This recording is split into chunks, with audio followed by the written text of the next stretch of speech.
Hello बच्चों, let's read the question. Question says define the collection of E1, E2, dot dot at E3 of the ellipse and R1, R2, R3 dot of rectangle as follows. E1 हमें given है x square upon 9 plus y square upon 4 equal to 1. R1 हमें given है rectangle of largest area with side parallel to axis inscribe in E1.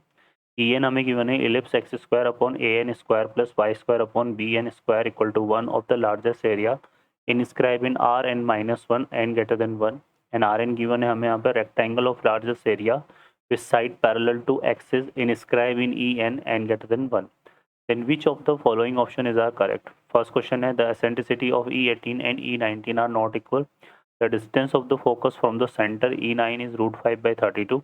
The length of lateral sectum E9 is 1 by 6 and summation n equal to 1 to n area of Rn less than 24 for each positive integer n.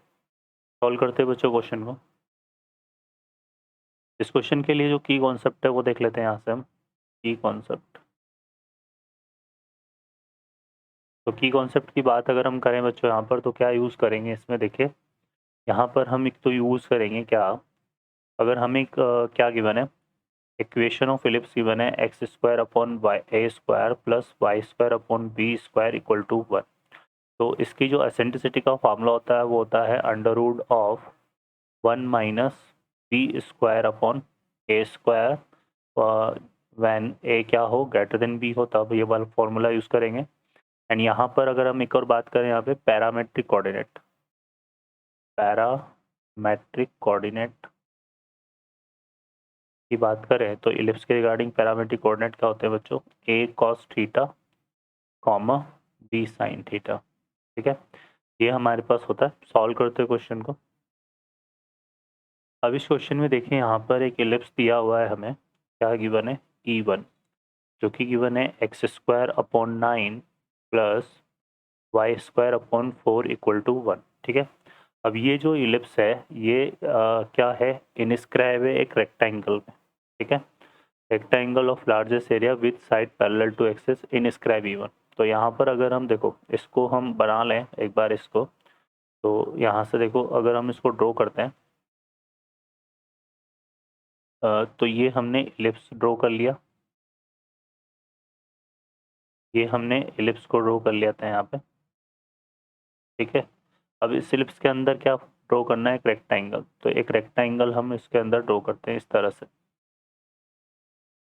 ठीक है बच्चों, तो ये हमने एक rectangle यहाँ पर rectangle हमने ड्रॉ कर लिया. ठीक है, अब इस रेक्टेंगल की बात करें तो यहाँ पर देखो क्या होगा, इस का इलिप्स का इक्वेशन ये है हमारे पास. तो इसमें ए स्क्वायर इक्वल टू 9 है और बी स्क्वायर इक्वल टू 4 है. ए की वैल्यू कितनी आएगी 3 और बी की वैल्यू कितनी आएगी 2. तो यहाँ अगर कोई पॉइंट हम लेंगे इस पर रेक्टेंगल पर तो वो पॉइंट क्या हो जाएगा, ये हो जाएगा 3 cos theta comma 2 sign theta. ठीक है, क्लियर है. तो ये हमने ले लिया.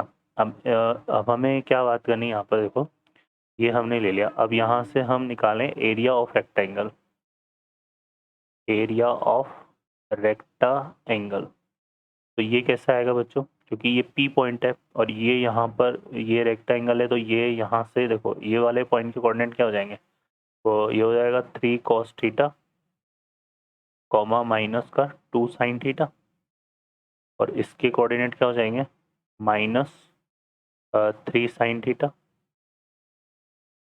Comma 2 cos theta. इस तरह से आएगा ये, है ना. तो यहाँ से अगर देखें तो इसकी जो लेंथ आ रही है ये हो जाएगा 2 इंटू 2, ये हो जाएगा 6 कॉस थीटा, 6 कॉस थीटा. और ये जो हाइट आ जाएगी इसकी, है ना, या विड्थ जो है ये आ जाएगी 4 साइन थीटा. ठीक है, क्योंकि जो रेक्टेंगल का एरिया होता है वो क्या होता है, लेंथ इंटू विड्थ होता है. तो लेंथ हमने इन दोनों के बीच के डिस्टेंस से निकाल लेंगे और हाइट इससे निकाल लेंगे. ठीक है बच्चों, तो ये हमने निकाल लिया. तो ये आ जाएगा हमारे पास देखो कितना यहाँ पे ये हो जाएगा 6 4 जा 24. तो इसको हम ले लेते हैं 12 और इसको हम ऐसे लिख लेते हैं 2 sine theta cos theta, 2 sine theta cos theta. तो ये कितना हो गया 12 साइन 2 थीटा. ठीक है, अब फॉर मैक्सिमम एरिया, है ना, मैक्सिमम एरिया ऑफ रेक्टेंगल कि अगर हम बात करें मैक्सिमम एरिया ऑफ रेक्टेंगल का क्या हो सकता है, तो व्हेन जब ये साइन 2 थीटा किसके इक्वल होगा, 1 के इक्वल होगा, और साइन 2 थीटा अगर 1 के इक्वल है तो 2 थीटा इक्वल टू कितना आएगा, π/2। तो इम्प्लाइज दैट यहाँ पर थीटा इक्वल टू कितना हो जाएगा, π/4। तो for the theta equal to π/4 area will be maximum हो जाएगा। ठीक है बच्चों, तो ये हमारे पास आ जाएगा। क्लियर है।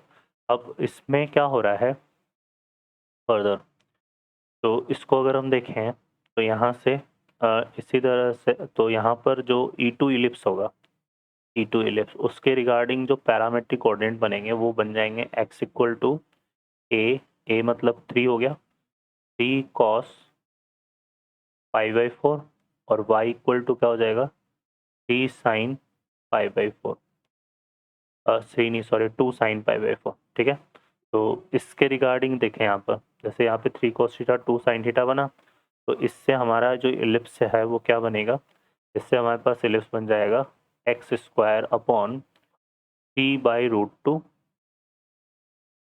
Whole square plus y² upon कितना आएगा 2/√2 होल स्क्वायर इक्वल टू 1। तो ये E2 इलिप्स हो जाएगा। ठीक है, सिमिलरली अगर हम मुझे E3 इलिप्स निकालना है तो वो हो जाएगा हमारे पास, देखो कितना, x² अपॉन फिर ये आ जाएगा 3 क्योंकि वो ये a हो गया, फिर इसी ये 3/√2 इंटू कॉस π/4 करेंगे तो आएगा 3/√2 का होल स्क्वायर, फिर इसका होल स्क्वायर आ जाएगा, प्लस ऐसे यहाँ पे 2/√2 इंटू साइन π/4 करेंगे तो ये आएगा y² अपॉन 2/√2 का होल स्क्वायर इक्वल टू 1। तो ये हमारे पास इस तरह से E3 इलिप्स बनेगा। तो इसी तरह से सारे इलिप्स फॉर्म होंगे। ठीक है बच्चों, तो ये आ जाएगा हमारे पास। तो इसी फॉर्म में अगर हम E9 को फॉर्म करें तो E9 हमारा क्या बनेगा, x² अपॉन क्या आएगा 3/√2, है ना। अब देखो यहाँ 3 आ रहा है, यहाँ 2 आ रहा है, तो यहाँ पे कितना आएगा 8, और इसका क्या आ जाएगा होल स्क्वायर। ठीक है, और प्लस y² अपॉन 2 बाई यहाँ पे √2 की होल पावर 8 और इसका होल स्क्वायर इक्वल टू 1। तो ये E9 आ जाएगा। ठीक है, तो इस तरह से ये हमारा चलेगा। क्लियर है। तो इसी तरह से अगर हम En को फॉर्म करें तो ये क्या बन रहा है बच्चों, x² अपॉन 3/√2, इसकी होल पावर कितना जाएगा n-1 और होल स्क्वायर, और यहाँ से y² अपॉन 2/√2 की होल पावर n-1 इसका होल स्क्वायर इक्वल टू 1। तो इस तरह से ये हमारे लिस्ट फॉर्म हो जाएंगे। अब क्वेश्चन हमसे क्या बोल रहा है, हमें यहाँ पे फाइंड करना है, देखो एसेंट्रिसिटी, और फर्स्ट ऑप्शन तो अगर देखें तो यहाँ पर एसेंट्रिसिटी की बात हो रही है। तो एसेंट्रिसिटी के लिए देखो हमें क्या चाहिए, एसेंट्रिसिटी का मैंने आपको फॉर्मूला बताया, क्या होता है हमारे पास यहाँ पर एसेंट्रिसिटी का जो फार्मूला होता है वो होता है 1 - b² upon a²।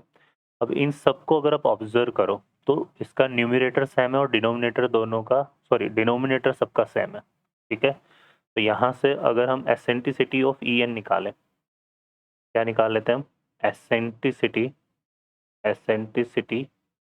Of En, तो क्या आएगा under root of 1 - b² upon a² आएगा। b² क्या होगा, अब देखो यहाँ पर जो रेशियो बनेगा वो क्या बनेगा 2/√2 की होल पावर n-1 का होल स्क्वायर अपॉन 3/√2 की होल पावर n-1 का होल स्क्वायर। इसी तरह से बनेगा ये रेशियो, है ना यहाँ पर।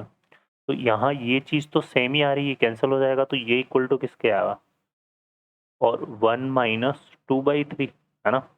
तो ये हमारा सब में इसी तरह से, सॉरी 2 का स्क्वायर आएगा 4 और 3 का स्क्वायर 9, ये आ जाएगा। तो यहाँ से कितना आ रहा है बच्चों, ये √5/3 आ रही है। तो ये क्या होगा, एसेंट्रिसिटी जो है वो हर इलिप्स के लिए कॉमन होगी, क्योंकि रेशो सबका यही बनेगा 4/9, है ना। ठीक है, तो जितने भी इलिप्स हैं उनकी एसेंट्रिसिटी तो क्या होगी, कॉमन होगी, है ना। तो एसेंट्रिसिटी की अगर हम बात करें, eccentricity of E1 equal to E2 equal to dot dot dot En, सबकी क्या हो जाएगी, √5/3 हो जाएगी। तो यहाँ पर फर्स्ट ऑप्शन में क्या बोल रहा है, E18 E19 की नॉट इक्वल, तो ऑप्शन ये हमारा रॉन्ग हो जाएगा क्योंकि इक्वल आ रही है। The distance of focus from the centre is in E9, है ना। अब E9 की बात कर लेते हैं। E9 के फोकस के सेंटर से डिस्टेंस निकालनी है। अब देखो यहाँ पर अगर हमारे पास इलिप्स ये होता है x² upon y² upon b² equal to 1, है ना। तो डिस्टेंस जो है इसके regarding, distance between focus and centre, ये किसके इक्वल होता है बच्चों, AE के इक्वल। अब ये काम हमें E9 के लिए करना है। तो E9 की बात करें तो E9 में देखो यहाँ पर क्या आ रहा है, 3/√2, A की वैल्यू क्या है, 3/√2 होल पावर 8 है ना। तो यहाँ पे कितना आ जाएगा, ये 3/√2 होल पावर 8 क्या जाएगा इनटू, और E की वैल्यू कितनी है, √5/3 है, ठीक है। तो ये कर लेंगे तो 3 से 3 कैंसिल हो गया। अब देखो इसको क्या लिखेंगे यहाँ पर, √5 अपॉन, और √8 को क्या लिख सकते हैं, तो √2 की पावर 8 को, देखो इसको हो जाएगा √2 की स्क्वायर, तो 2 की पावर 4 हो जाएगा ये, और 2 की पावर 4 कितना आएगा, 16। तो ये हमारा आंसर आएगा √5/16। तो यहाँ से देखेंगे तो √5/32 बता रहा है ये, है ना। कितना आ रहा है, देखो यहाँ पे 4 टू जा, तो हमारा आ रहा है √5/16 आ रहा है ना। तो यहाँ से इसमें ये वाला ऑप्शन भी हमारा इनकरेक्ट हो जाएगा, ठीक है।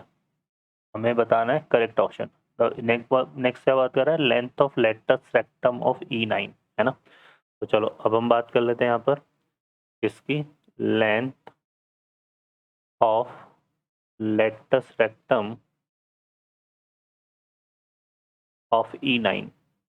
तो फॉर्मूला देखो लेटस रेक्टम के लिए यूज करते हैं 2b² अपॉन a, तो यहाँ पे 2 आ जाएगा, और b² की जगह कितना आ जाएगा, E9 का b² क्या है, 2/√2 की पावर 8 का होल स्क्वायर। तो यहाँ आ जाएगा इंटू 2/√2 की पावर 8 का होल स्क्वायर अपॉन, और a, है ना, 2b² अपॉन a होता है, a की जगह कितना आ जाएगा, यहाँ पे आएगा 3/√2 की पावर 8, है ना।